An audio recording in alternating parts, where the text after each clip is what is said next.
John 8:41, they said to Jesus, we are not illegitimate birth.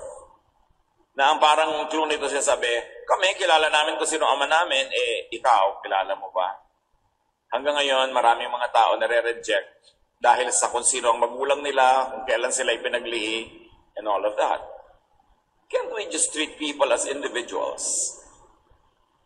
Instead of treating them as children of their parents, labeling them as members of so-and-so family.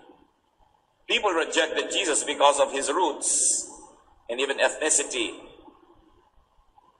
John 1:46, when told about Jesus, Nathanael asked, can anything good come from Nazareth? Knowing that Jesus is a Nazarene. Ginajudge siya, nire-reject kung saang bayan siya lumaki at kung taga-ron siya. Can't we treat people as individuals instead of blocking them with certain groups? Ito Nazarene, ito Southerner, ito Northerner, etc. People rejected Jesus because of his ministry, because of his vocation. Mark 3:21-22, when Jesus' family heard what he was doing, they thought he was crazy and went to get him under control. Some teachers of the law of Moses came from Jerusalem and said, this man is under the power of Beelzebul, the ruler of demons.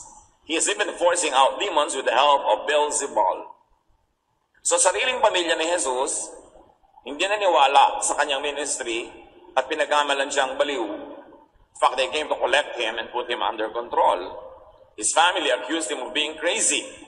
The religious leaders accused him of being itatwa. Different, unconventional ideas and teachings were also the reasons why Jesus was rejected. Kakaiba mag-isip, kakaiba ang takbo at direksyon ng kanyang iniisip, therefore ni-reject. Luke 4:28-29. When the people in the meeting heard Jesus say this, they became so angry that they got up and threw him out of town. They dragged him to the edge of the cliff on which the town was built, because they wanted to throw him down from there. So you don't want the idea, so you kill the thinker. You don't like the message, you kill the messenger. Can't we just refuse the idea without rejecting the whole person? There's a lot of rejection that happened in Jesus' life. And why are we essaying this now? Because the same rejections happen. Pwede natin sabihin, hindi ko gagawin yan kay Jesus, pero maaaring ginagawa natin sa sarili nating anak, magulang, asawa, kapatid, kaibigan, kapitbahay.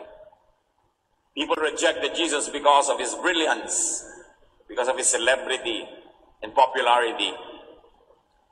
Matthew 27:18, Pilate knew that the leaders had brought Jesus to him because they were jealous. Must we really extinguish the brighter flame? But you say, Jesus was born that way. All of those reasons why he was rejected were actually natural to him. He was born that way. And we reject people based on the same reasons. Therefore, many of us are unhappy. When we reject people, especially people who are close to us, there's a part of us that dies, that also gets rejected. Pag ang sariling anak ay tinatatwa ang magulang, pag ang magulang, nire-reject ang anak. Pag ang asawa, nire-reject yung kapartner niya, may bahagi ng puso mo na hindi lang nasusugatan, kundi namamatay. At hindi lang yon, sa kanilang puso rin, may nasusugatan, may namamatay. Kaya maraming kalungkutan ang tao.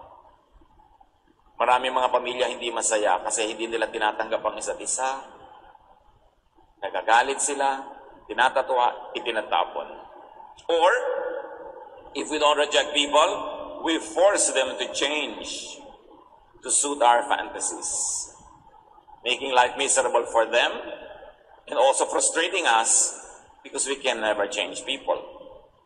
People change when they let God change their minds.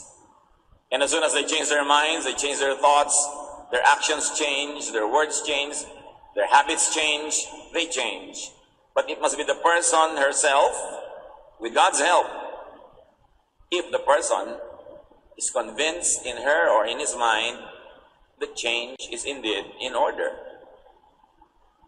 It is so much easier to accept others than to make them change to suit your needs and wants. Because you're not the only one who wants them to change. Everybody else wants this same person to change the way they want. How can we be happier? Paano masasaya ang mga pamilya, mga magkakaibigan? Several solutions. The solutions are to stop attempts at wholesale changing of people. Nabibigo lang naman tayo yung pinipilit nating baguhin ang tao. Mapapagod ka kasasabi, magagalit ka, magagalit din siya, magkakalayo lang kayo. It's a solution that doesn't really work. Or to start accepting people's nature, which is what Jesus modeled.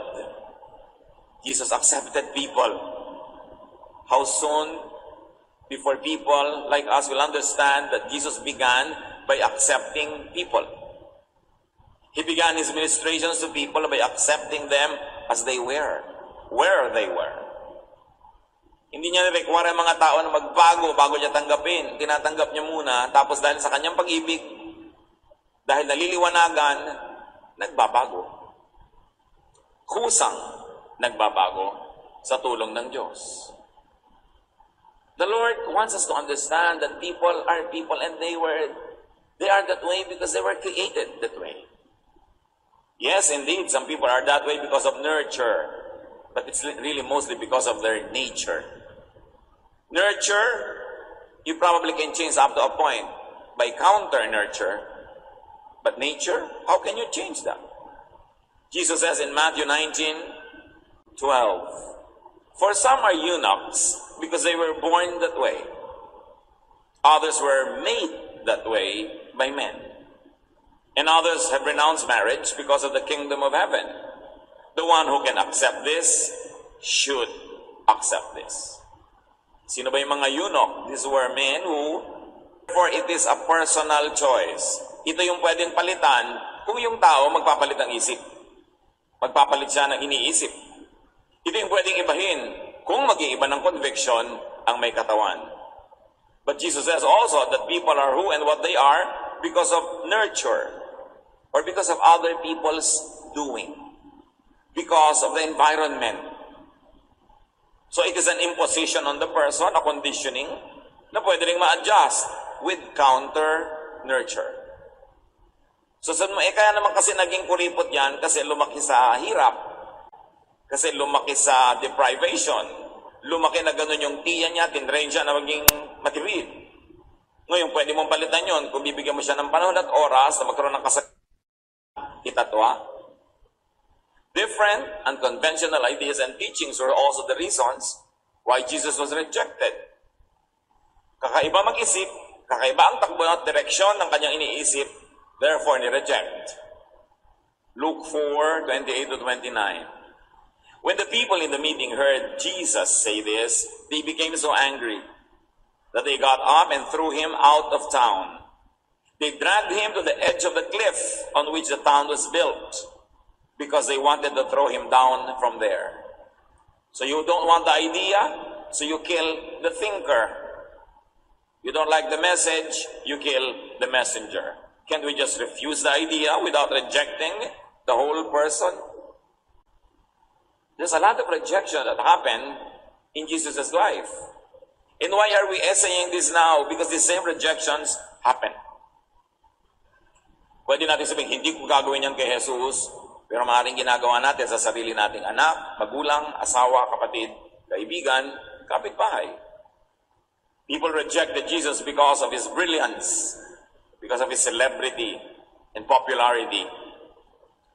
Matthew 27:18, Pilate knew that the leaders had brought Jesus to him because they were jealous.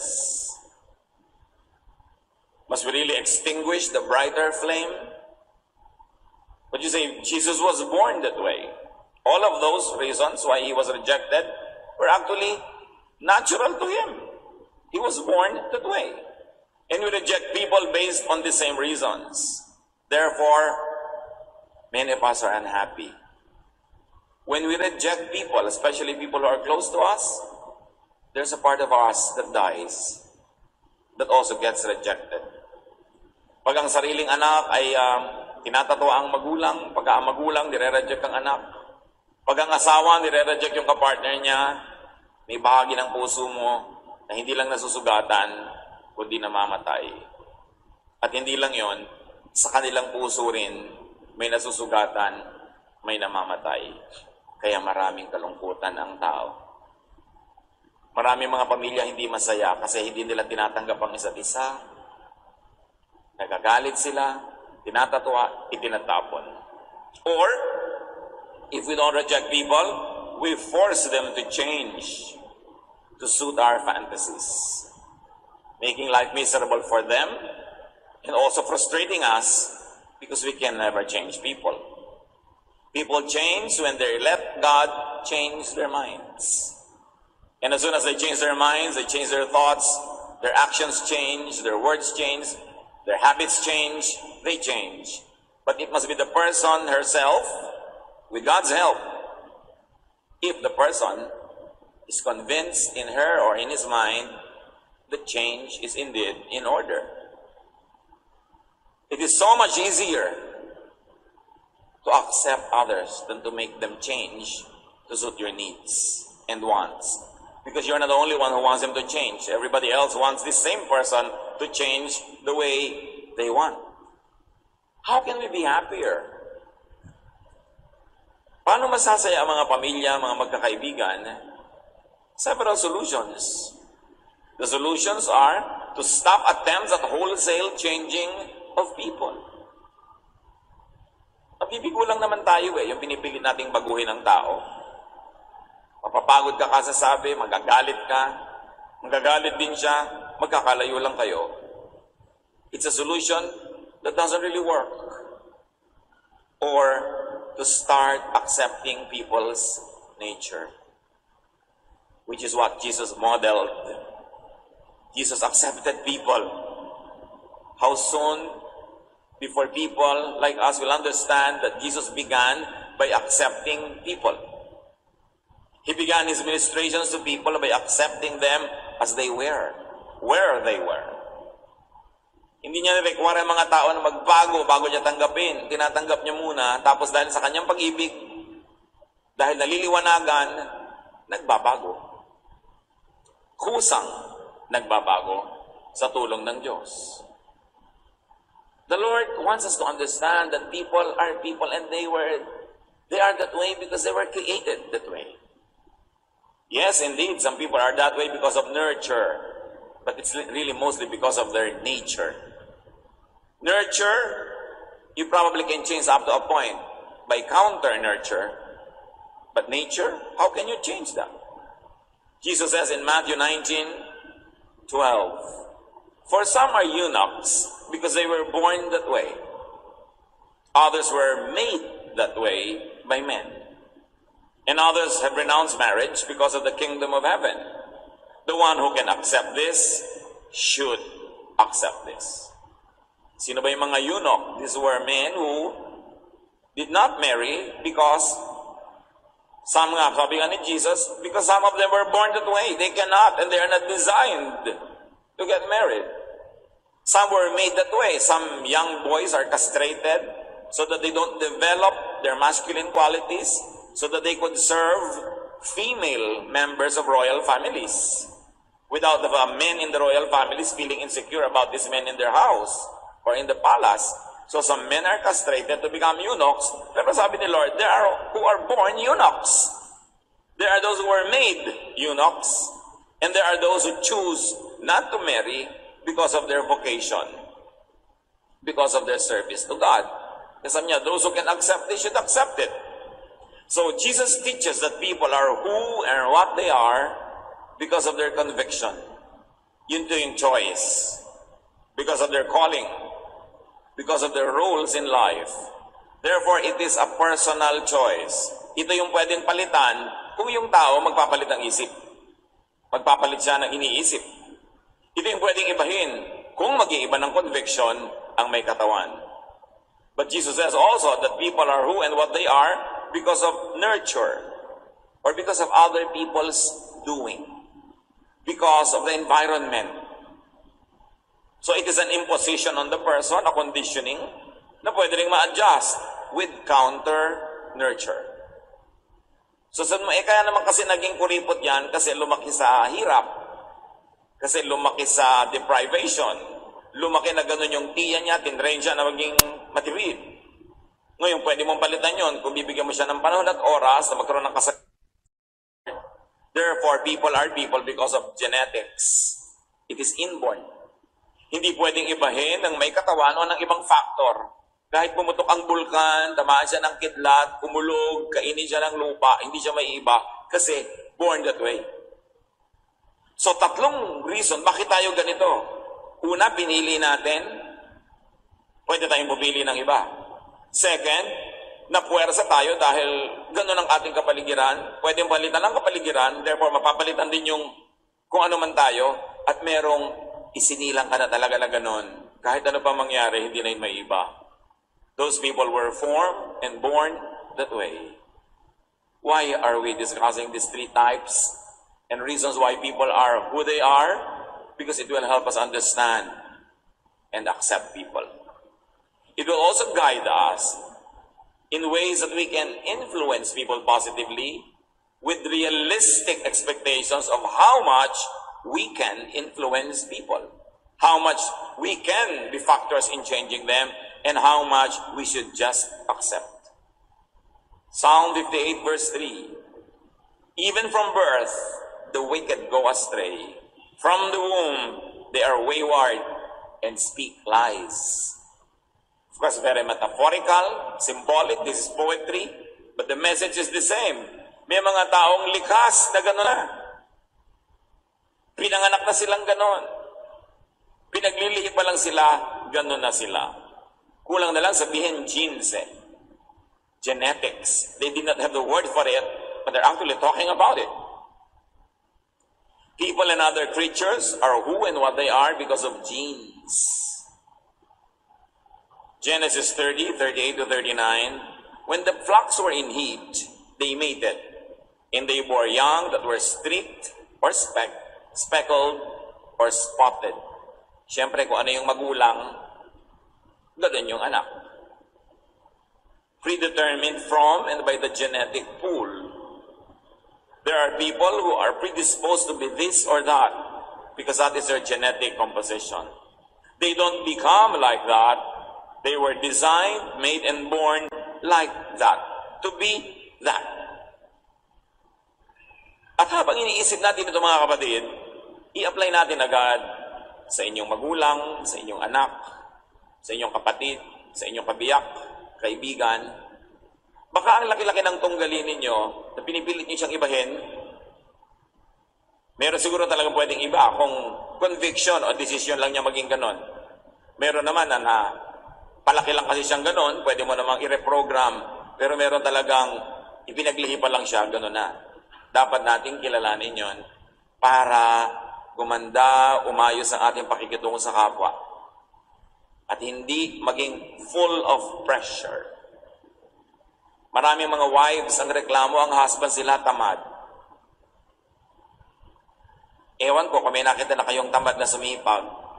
Pero most of the people that I know of and have heard about, kinakamatayan na nilang tamad. Sa katamaran nga nila, ayaw nilang mamatay. Tinatamad silang mamatay. Ngayon, kung nagre-reklamo ka, ang asawa ko po tamad, araw-araw reklamo mo, buwan-buwan, taon-taon, hindi ka nasasaya. Mas madali na sigurong tanggapin mo na lang talaga, no return, no exchange, tamad ang napangasawa mo. Hindi lang naman husband, kuminsan wife. Ayaw nang bumangon. Hindi naman tasa, pero lagi nakatihaya. Ayaw magligpit, ayaw maghugas. Eh, yan ang napakasalan mo. Dapat kilalanin mo bago mo pakasalan. Sa palagay mo, magbabago dahil lang nagpakasal kayo? Mabibigo ka. At tatahimik ang buhay mo kung tatanggapin mo na lang yun. Kaya sa araw-araw hidwaan, ang uwi, hiwalay. Makikipagsapalaran ka ngayon, papartner ka uli sa iba. Ang sipag nga, pero OC. Talagang kahit nakahiga ka na, papabangunin ka pa niya para ayusin niya yung sapin ng kama ninyo. Nabaligtad naman, pero hindi mo rin yun mababago. Marriage is acceptance. It's not a reformatory institution. When people ask me, do you think, Pastor, I'm ready to get married? I say, Are you ready to accept everything about the person you will marry? That you cannot change that person and you should not even attempt because you will be a grand failure. So I'll pray that God will change him. God does not change people. Dapat nating ma-realize yun. Sabi nga niya, be changed by the renewing of your mind. God helps us change by the renewing of our mind. But first you have to decide that you want to change. And if the person does not decide to change himself or herself, no outside force can change a person. Punishment, reward can alter behavior, but only for a while. When the punishment or the reward is not there anymore, the person will revert to himself, to herself. Meron talagang kanya-kanyang katangian ng tao. At ang maraming gulo ng buhay, hindi natin ina-appreciate yung katangian niya at ang pinipilit natin, baguhin siya. Genesis 1:11 to 25. I shall read only parts of it. Then God said, let the land produce vegetation according to their various kinds. And it was so. God created the great creatures of the sea according to their kinds, and every winged bird according to its kind. God made the wild animals according to their kinds, the livestock according to their kinds, and all the creatures that move along the ground according to their kinds. Paulit-ulit, isa lang ibig sabihin, genes. Meron talaga sa kahimay-mayan, kaloob-looban ng ating dugo, buto, laman, nakadikta kung magiging ano tayo. Kaya kahit kailan yung tao, magiging tao. Pag dalawang tao ay nagkaroon ng tao sila. Kaya sinasabi ng matatanda, ang santol ay di namumunga ng mangga. Yes, kung yung santol, siya mismo santol siya, ibig sabihin hindi siya magiging mangga kahit kailan. Pwede nang magkaroon ng crossbreeding kung yung chromosomes sila magtutugma, pero hindi siya mismo mababago, yung magiging anak lang pag may crossbreeding. This is not about generations, it's about the individual. Kahit patayin mo halimbawa lahat ng maramot, hindi mo mauubos ang maramot sa mundo dahil sa susunod na generation may mga lalabas na maramot, anak nung hindi maramot. Bakit? Because in our genes, nandun ang maraming ugali. Yung maramot at hindi maramot, yung mainis at yung bulagsak, yung masayahin at yung malungkutin, nandun lahat. Kaya lang, yung pagtitimpla ng mga genes sa paggawa ng isang nilikha, ang Diyos ang gumagawa. Isipin nyo kung gaano karaming lola nyo. Gaano karaming lolo. Both side, mother side, father side, hanggang makarating kayo kay Adan at Eva. Ang dami nun, di ba? So, kaninong lola ka kukuha na hugahan ng paglalakad? Yung kung paano ka maglakad? Kaninong lolo ka kukuha ng korte ng ilong? Kaninong lola ka kukuha ng sungit o ng bait? Yun tinitimpla ng Diyos. At pag tinimpla ka na, ikaw na yun. Pero dala-dala ng genes mo, yung ibang ugali na hindi lumabas sa'yo, lalabas sa anak mo. Kaya kung minsan yung mga sakit ng pamilya, dumulundag. Hindi lumalabas sa generation na ito, pero sa mga anak, maglalabasan. Because there are recessive and dominant genes. Some genes dominate and become very pronounced in one person, while the recessive genes are lying, sleeping in that person, ready to come alive in another generation. Kung sino ang makasama naman niyang kapartner nitong tao na ito, na meron ding mga sarili-sariling ninuno. In other words, ang daming posibilidad ng tao, kaya uubusin mo lahat yung ganitong uri ng tao para maubos, hindi ka magtatagumpay. Next generation, maglalabasan yung mga traits na yun uli. So, anong ibig sabihin ng lahat ng yan? All creatures and their genes are created and designed, constituted, and reconstituted by God. Kaya pagka ang isang babae at isang lalaki ay nagkaroon ng anak, malay nila ako ano magiging 139:13. For you created my inmost being. You knit me together in my mother's womb. Alam nila yun nung araw. Isipin nyo yan. Iba lang ang terminology. And this uniqueness of an individual is applying to all. To everyone. Lahat. kakaiba. Walang magkamukha kahit kambal. John 1:1-4, in the beginning was the one who is called the Word. And with His Word, God created all things. Nothing was made without the Word. Everything that was created received its life from Him. And His life gave light to everyone. Malinaw na malinaw. Walang nilikha na hindi nilikha na kasama si Jesus sa paglikha. Walang nilikha na tumanggap ng anumang buhay na hindi galing sa Diyos. All people, even those you don't like, are created by God. Satan does not create. Satan only steals, kills, and destroys. God na nag-create. So, ibig niyo po sabihin, kahit yung tatay ko, kahit yung tiya ko, kahit yung kapitbahay namin, lahat Diyos ang lumikha. Diyos lang ang pwedeng lumikha. Bakit gano'n ang ugali? Ikaw, ba't ganyan ka? Meron tayong mga katangian, depende kung anong hahanapin at tititigan mo sa isang tao. Creatures, no matter how others find fault in them, are all wonderful. How will you be happy? When you focus, when you find that wonder. When you choose not to focus on what you don't like, but to try to look for something that will make you happy, especially in people who are permanently connected to you. You will always find something to be complaining about, but it depends on where you would like to look at. Look for what will make you happy. No one is perfect, so no one could be perfectly wrong. No one could be perfectly offensive and disagreeable. So you find areas of commonalities where you can find happiness. Lalo sa pamilya mo. Sa mga taong hindi mo pwedeng iwagwag at itapon. Psalm 139:14, I praise you because of the wonderful way you created me. Everything you do is marvelous. Of this, I have no doubt.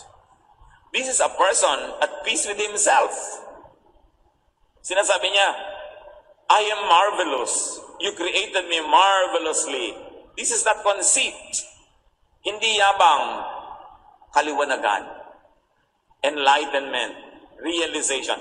Have you realized that you are wonderful? Of course, many people over-realize that, no? Pero first is to be at peace with yourself. To realize that God made you, God created you, no matter what people say against you. Sometimes we are conditioned to think lowly and to think negatively of ourselves because of what people say or expect. But a person who says, I thank you, God, because you made me wonderfully, you are at peace with yourself.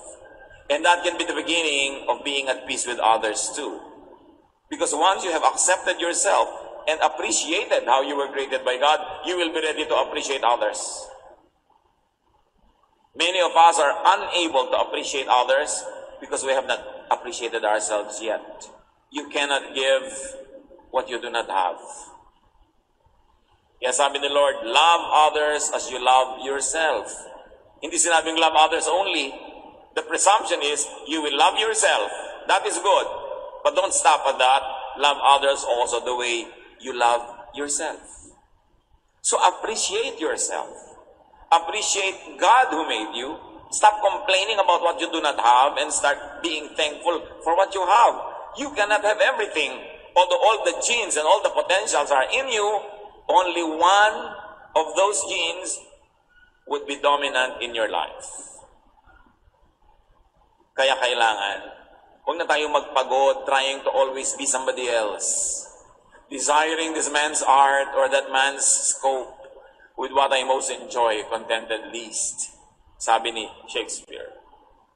Hinahanap mo sa iyo yung wala. Hindi mo tuloy napapansin yung nandyan. Hinahanap mo sa kapwa mo yung wala. Hindi mo tuloy napapansin kung ano ang mayroon. And this is where happiness lies. in finding people to be wonderful. Di ba yung mga tao nagpapaligaya sa inyo, yung nakikita nyo wonderful siya. Pero sabi ng Bible, everybody is wonderful. Kailangan lang mahanap mo yun kung ano yung wonder sa Kanya.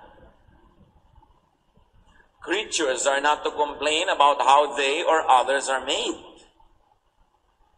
Isaiah 45:9, the Lord said, Israel, you have no right to argue with your Creator. You are merely a clay pot shaped by a potter.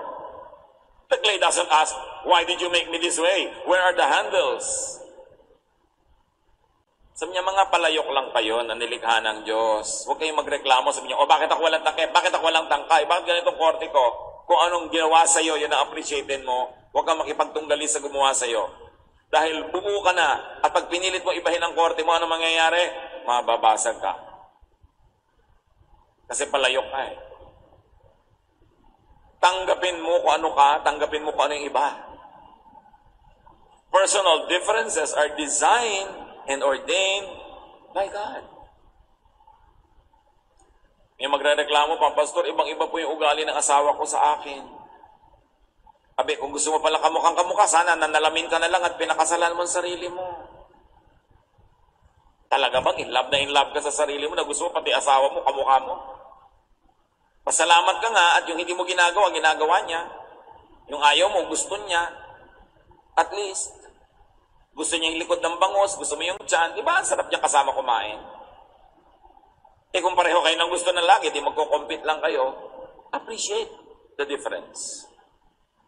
Ephesians 4:11-12, the gifts He gave were that some would be apostles, some prophets, some evangelists, some pastors and teachers, to equip the saints for the work of ministry, for building up the body of Christ. You see, even spiritual gifts were designated by God, different, one from another, so that when people are together, they become complete. Kaya hindi ibinigay sa lahat ng katangian para yung katangian ng iba ang pakinabangan mo, yung katangian mo, pakinabangan niya, para magsama-sama tayo. Kasi sa pagsasama-sama, masaya. Eh kung kaya mo mga anak mag-isa para kang gabi, sasaya ka ba? Siyempre gusto mo namang may anak sa'yo bago ka manganak naman lamang, no? So kailangan mo ang tao. At dahil kailangan natin ang isa't isa, at dahil tayo magkakaiba, anong kailangan mangyari para tayo manatili magkakasama? Hindi ba to accept the differences? So that there would be unity and harmony. But it doesn't mean uniformity. Hindi ko mo may unity, may harmony, ibig sabihin uniform. Oppressive ang uniform. Very. Nakita niyo yung choir natin, basta naka-green. Kahit light green, dark green, yung iba nga yellow pa eh. No? Pero sige na, para maluwag. But if you have a certain shade of green only, paano kung nabasa yung damit mo, hindi natuyo? Kahit 3 electric fan ang pinabuga mo sa kanya magdamag, hindi ka na makakakanta. Napaka-oppressive naman ng uniform. Mabuti na lang merong harmony, pero hindi kailangan lagi magkakamuka kasi nakaka-oppress yun. Luwagan ng buhay. 1 Corinthians 12:11, all these are activated by one and the same Spirit, which allots to each one individually, just as the Spirit chooses. So yung gifts, iba-iba rin. Wala dapat mayabang. Ako yung preacher, ako yung teacher, ako yung kung ano-ano. Ako yung singer, no. Iba-iba ng gifts. Merong nasa stage, may nasa likod, may nasa harap, may nasa gilid. Kanya-kanya ng papel. Pag pinagsama-sama mo, buo yung body. Because God likes variety. God is not a God of sameness. Walang magkakamuka, walang fingerprints sa magkakamuka. Kahit 7 billion people on earth, walang magkakamukang fingerprints. Especially when you look at the eye now, which is a new object of identification, mas differentiated doon ang mga tao sa mata. Kaya sa mga modern airports ngayon, yung mata mo na ang tinitingnan. Dahil nalalaman, ikaw talaga yan, kaisa-isang ikaw lang ang may ganong mata. People are to accept, appreciate, and benefit from and love each other's differences. It's the only way to be happy. Romans 15:7, honor God by accepting each other as Christ has accepted you. And how has Christ accepted us? Unconditionally. Nawawala yung tension when you accept. When you reject, may tension. Therefore, there is happiness. Accept your child, even though you had other ideas what your child should have been. God created your child. Accept. Meron tayong mga katangian, depende kung anong hahanapin at tititigan mo sa isang tao. Creatures, no matter how others find fault in them, are all wonderful. How will you be happy? When you focus, when you find that wonder. When you choose not to focus on what you don't like, but to try to look for something that will make you happy, especially in people who are permanently connected to you. You will always find something to be complaining about, but it depends on where you would like to look at. Look for what will make you happy. No one is perfect, so no one could be perfectly wrong. No one could be perfectly offensive and disagreeable, so you find areas of commonalities where you can find happiness. Lalo sa pamilya mo. Sa mga tao, hindi mo pwedeng iwagwag at itapon. Psalm 139:14, I praise you because of the wonderful way you created me. Everything you do is marvelous. Of this, I have no doubt. This is a person at peace with himself. Sinasabi niya, I am marvelous. You created me marvelously. This is not conceit. Hindi yabang, kaliwanagan, enlightenment, realization. Have you realized that you are wonderful? Of course, many people over-realize that. No? Pero first is to be at peace with yourself. To realize that God made you, God created you, no matter what people say against you.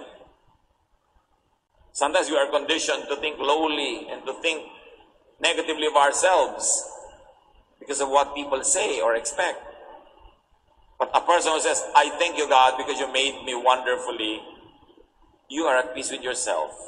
And that can be the beginning of being at peace with others too. Because once you have accepted yourself and appreciated how you were created by God, you will be ready to appreciate others. Many of us are unable to appreciate others because we have not appreciated ourselves yet. You cannot give what you do not have. Yes, sabi ni Lord, love others as you love yourself. Hindi sinabing love others only. The presumption is you will love yourself. That is good. But don't stop at that. Love others also the way you love yourself. So appreciate yourself. Appreciate God who made you. Stop complaining about what you do not have and start being thankful for what you have. You cannot have everything. Although all the genes and all the potentials are in you, only one of those genes would be dominant in your life. Kailangan, huwag na tayong magpagod trying to always be somebody else. Desiring this man's art or that man's scope with what I most enjoy, contented least. Sabi ni Shakespeare, hinahanap mo sa iyo yung wala. Hindi mo tuloy napapansin yung nandyan. Hinahanap mo sa kapwa mo yung wala. Hindi mo tuloy napapansin kung ano ang mayroon. And this is where happiness lies. In finding people to be wonderful. Di ba yung mga tao nagpapaligaya sa inyo, yung nakikita nyo wonderful siya. Pero sabi ng Bible, everybody is wonderful.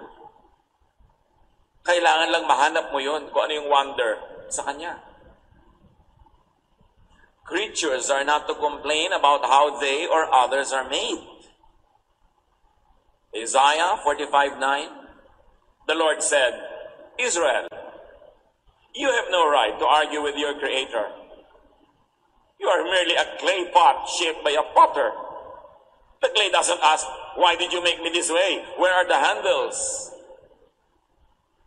Sabi niya, mga palayok lang kayo na nilikha ng Diyos. Huwag kayong magreklamo. Sabi niya, bakit ako walang takip? Bakit ako walang tangkay? Bakit ganitong korte ko?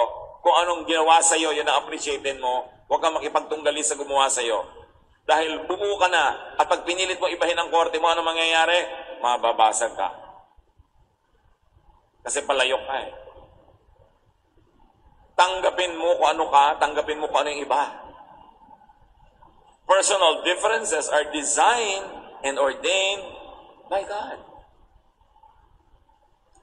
May magre-reklamo pa, Pastor, ibang-iba po yung ugali ng asawa ko sa akin. Abi, kung gusto mo pala kamukhang-kamukha, sana nanalamin ka na lang at pinakasalan mo ang sarili mo. Talaga bang in love ka sa sarili mo na gusto mo pati asawa mo, kamukha mo? Pasalamat ka nga at yung hindi mo ginagawa, ginagawa niya. Yung ayaw mo, gusto niya. At least, gusto niya yung likod ng bangos, gusto mo yung tiyan. Diba, ang sarap niya kasama kumain.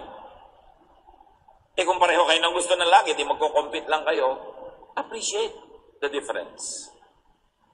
Ephesians 4:11-12, the gifts He gave were that some would be apostles, some prophets, some evangelists, some pastors and teachers, to equip the saints for the work of ministry, for building up the body of Christ. You see, even spiritual gifts are designated by God, different one from another, so that when people are together, they become complete. Kaya hindi ibinigay sa lahat ng katangian, para yung katangian ng iba, ang pakinabangan mo, yung katangian mo, pakinabangan niya, para magsama-sama tayo. Kasi sa pagsasama-sama, masaya. Eh kung kaya mo mga anak mag-isa para kang gabi, sasaya ka ba? Siyempre gusto mo namang may anak sa'yo bago ka manganak naman lamang, no? So kailangan mo ang tao. At dahil kailangan natin ang isa't isa, at dahil tayo magkakaiba, anong kailangan mangyari para tayo manatili magkakasama? Hindi ba to accept the differences? So that there would be unity and harmony. But it doesn't mean uniformity. Hindi ko may unity, may harmony, ibig sabihin uniform. Oppressive ang uniform. Very. Nakita niyo yung choir natin, basta naka-green. Kahit light green, dark green, yung iba nga yellow pa eh. No? Pero sige na, para maluwag. But if you have a certain shade of green only, paano kung nabasa yung damit mo, hindi natuyo? Kahit 3 electric fan ang pinabuga mo sa kanya magdamag, hindi ka na makakakanta. Napaka-oppressive naman ng uniform. Mabuti na lang yung merong harmony, pero hindi kailangan lagi magkakamuka kasi nakaka-oppress yun. Luwagan ng buhay. 1 Corinthians 12:11, all these are activated by one and the same Spirit, which allots to each one individually, just as the Spirit chooses. So yung gifts, iba-iba rin. Wala dapat mayabang. Ako yung preacher, ako yung teacher, ako yung kung ano-ano, ako yung singer. No, iba-iba ng gifts. Merong nasa stage, may nasa likod, may nasa harap, may nasa gilid. Kanya-kanya ng papel. Pag pinagsama-sama mo, buo yung body. Because God likes variety. God is not a God of sameness. Walang magkakamuka, walang fingerprints sa magkakamuka. Kahit 7 billion people on earth, walang magkakamukang fingerprints. Especially when you look at the eye now, which is a new object of identification, mas differentiated doon ang mga tao sa mata. Kaya sa mga modern airports ngayon, yung mata mo na ang tinitingnan. Dahil nalalaman, ikaw talaga yan, kaisa-isang ikaw lang ang may ganong mata. People are to accept, appreciate, and benefit from and love each other's differences. It's the only way to be happy. Romans 15:7, honor God by accepting each other as Christ has accepted you. And how has Christ accepted us? Unconditionally. Nawawala yung tension when you accept. When you reject, may tension. Therefore, there is happiness. Accept your child, even though you had other ideas what your child should have been. God created your child. Hindi naman napipili yan. Accept your brother and sister. Accept your spouse, very especially. Kasama na ang mother-in-law. Unique din siya. Meron din siyang wonder. No? Accept your friend. Accept your neighbor. Kailan kaya tayo tatablan nung turo na to ni Jesus? Do not reject people because of their nature. You will only find yourself fighting a losing battle. Do not reject people because of their nurture. If you want, you may offer a counter nurture, but it depends on the person, if the person would react to and accept it. Do not reject people because of their minds. And do not label them crazy or demonic just because they think another way. Tama na yan. Boring na yung pagpipilit natin na yung ibang tao maging korte according to our mold. Stop judging, rating, and labeling people. Stop rejecting people for who they naturally are. Not accepting yourself. Diba, if you were given by the Lord ng ganitong size lang ng breast, edi yun. Bakit naman kailangan palakihin mo hanggang magkasub-sub-sub ka habang naglalakad ka? Kaya tuloy napapahamak, takot-takot ng mga procedure because of self-rejection. Accept yourself. Yung iba sa sobrang pagtutuwid ng mga kulot nilang buhok, nakakalbo pa. Dahil mga mali-maling chemical lang nalalagay sa buhok. Di ba? Yung naglalagay ng mga cheekbone. Minsan pagtakbo, bumababa dito. Kahihila ng mukha, yung pusod, nasa pisngi na. Akala mo dimple. It might look funny, but people are oppressed. People get oppressed. And especially if they have the money to afford the oppression, they keep changing themselves. When will you be at peace with yourself? Up to a point, we can enhance here and there, but don't endanger your health. Napakahalaga yung self-acceptance because Jesus accepts you. And Jesus, God, our Father in heaven, created you. Also, stop trying to change people to suit your wants. Yung batang kaliwete, kaliwete yun. Huwag mo siya i-condemn. Walang masama doon. Mas maging friendly ka sa kanya. Igawa mo siya ng kotse na yung cambio nasa kaliwa. Sobra tayo mag-oppress ng minorities, no? Dapat nating tanggapin, ito yun. Hindi siya magaling sa math, huwag mong pilitin na maging engineer. Gusto niya ng arts, hayaan mo siya. Created that way. Stop trying to change your spouse or child or parent to suit your fantasies. Mabibigo ka lang. Kamumuhian ka lang, lalayuan ka lang. Jeremiah 13:23, can you ever change and do what's right? Can people change the color of their skin? Or can a leopard remove its spots? Pwede mo ba talagang palitan ang kulay ng iyong balat? Pwede mo ba talagang tanggalin ang mga tultok-tultok sa katawan mo kung ikaw ay isang leopard? Mga stripes kung ikaw ay tiger or zebra? The answer is no. You are made that way.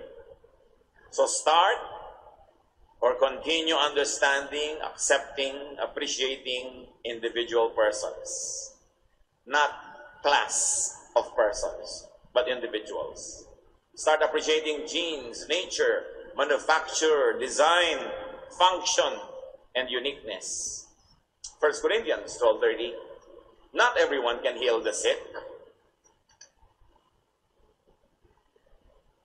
Not everyone can speak different kinds of languages. Not everyone can tell what these languages mean. Pati gifts, iba-iba. So we should start appreciating differences, differentness. Si Lord Jesus, marami siya talagang ibang kakaibang approach. Sa Luke 22:8-10, nung sinasabi niya sa kanyang mga disciples, magpa-Passover meal tayo, pumunta kayo sa isang lugar, ipareserba niyo yung lugar na yon, doon tayo magkikita-kita. Mga disciple, hindi nila alam kung saan pupunta. Anong sabi ni Lord? So Jesus said to Peter and John, "Go and prepare the Passover meal for us to eat." But they asked, "Where do you want us to prepare it?" Jesus told them, "As you go into the city, you will meet a man carrying a jar of water. Follow him into the house." Superficially, it looks very innocent. It doesn't mean anything, especially if you don't understand the sentence culturally. But the message is in the details. So who would lead them to where they would do the Passover meal? A man carrying a water jar. In the Middle East, even in Israel, usually it is the women who carried jars of water. Kaya mga babae ang may buhat ng mga palayok na may tubig. Sa ating mga Kalinga people up in the north, patong-patong na palayok para makatipid ang pagbabalik-balik sa ilog. No? Mga babae pa rin. How would a Jewish man look when he carries a water jar? Paano yun? A very different man led Jesus' disciples. Ganyan. Lalaking may dalang palayok. Gawin yung Kalinga. Ganyan. Drawing ni Manolet. Di ba kakaiba? Lalaking may buhat na palayok. Kahit sa mga kanta natin, ang babae ang pumupunta sa balon, ano ang nangyari? Nabasag ang banga. Pati nga yung nakakatawang legend ng Kalamba, babaeng may dalang kalanbanga. Which of course is outrageously crazy to believe. Pero babae ang nagdadala ng palayok. This time, Jesus in His infinite wisdom and humorous style, Jesus makes a statement. Some people are simply different. Some men carry jars. Some men do what women do. They too could lead and they can be used by God. Yung meaning ng mga ginagawa ng Panginoon for people to be sensitive to others and to let others be themselves. And when Jesus chooses and uses an unconventional, a different man, don't say that that man isn't fit to serve. Sabi mo, ay, kalalaki mong tao, may dala kang palayok, hindi pwede. But that is the guy that Jesus chose. God uses donkeys, ravens, and even Rahabs to do His will. Rahab at least operated a brothel or was a prostitute herself. But she was chosen by God to be an instrument in the salvation of the spies. And she even joined the family tree of Jesus. Kalolalahan ni Jesus, si Rahab. God chooses whom God chooses. Kumisa nga, mas mahigpit pa tayo kaysa sa Diyos. The message, brothers and sisters, Jesus accepts people. Jesus accepted people's nature, and His love empowered them to change or to improve through nurture. Jesus accepts first. No qualification. Kaya nga yung kanyang mga disciple, puro mga by today's standards, the disciples of Jesus could never become deacons in today's churches. Hindi sila qualified. Kasi mas mahigpit pa tayo eh. Mas humigpit pa tayo kaysa kay Jesus. And the trouble with institutional religion is its one-track mission to change people. One time I was passing by a bookstore, nakalagay malaking karatula sa labas, books that can change your life. And you say, who said that I want to change? Why do you presume that I must change? And this is the judgmentalism of religion. At the door, if only they could put up a sign would say, bagay ka ba dito? Bagay ba yung damit mo dito? Bagay ba yung buhok mo dito? O may tattoo ka, bagay ka ba dito? O ang hikaw mo nasa pusod, bagay ka ba dito? Yung rejection, the church has mastered the art and science of rejection instead of acceptance. That's why even in the church, there's a lot of misery and tension and stress and pretense. But if we would just go back to the style of Jesus, to accept first, then love and nurture, and let the person react to that nurture and be empowered by God to change for the better, to change from glory to glory, then there will be more love and there will be more happiness. The church, the home, should be sanctuaries of love and unconditional acceptance. You cannot force people to change. They have to make up their own minds to do that. But you create a good climate, a good environment in which they would decide to change for the better. So open up to God's deeper and more basic character and thought. Review. Go back to Jesus. And then accept others and yourself as God is designed and accepts you. You would be happier. Others would be happier. Happiness is in changing what you can and in accepting what you cannot. What should you accept about your child?